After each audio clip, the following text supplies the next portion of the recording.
म्हटलेलं आहे की आता राज्याचे संकटमोचक कुठे शेतकऱ्यांवर संकट कोसळलं आहे. आमदार कोंढ्यामध्येच फक्त ते संकटमोचक आहेत का, असं वक्तव्य त्यांनी केले. संजय राऊतबद्दल मी काय बोलायचं आता.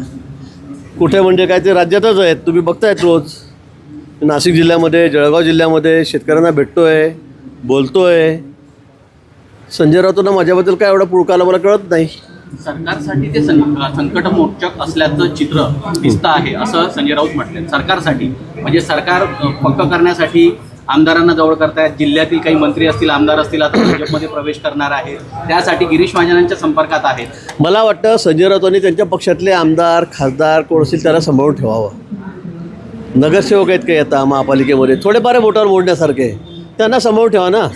तुम्ही संकटमोचक काय करतायत, सरकारला काय वाचवतायत, सरकार कसं वाढवतायत, त्यापेक्षा तुम्ही तुमचा पक्ष सांभाळून ठेवा.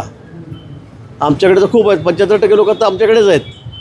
आमदारी तेवढेच आहेत, महापालिका तेवढ्या आहेत, नगरपालिका तेवढ्या आहेत, येणाऱ्या झेडपीसुद्धा आहेत, त्यात तेच होणार आहे. मला असं वाटतं की आता आपण झेडपी आपल्या कशा येतील, आपले आमदार आपल्याजवळ कसे राहतील, खासदार कसे टिकून राहतील, विशेष करून याकडे त्यांनी लक्ष द्यावं.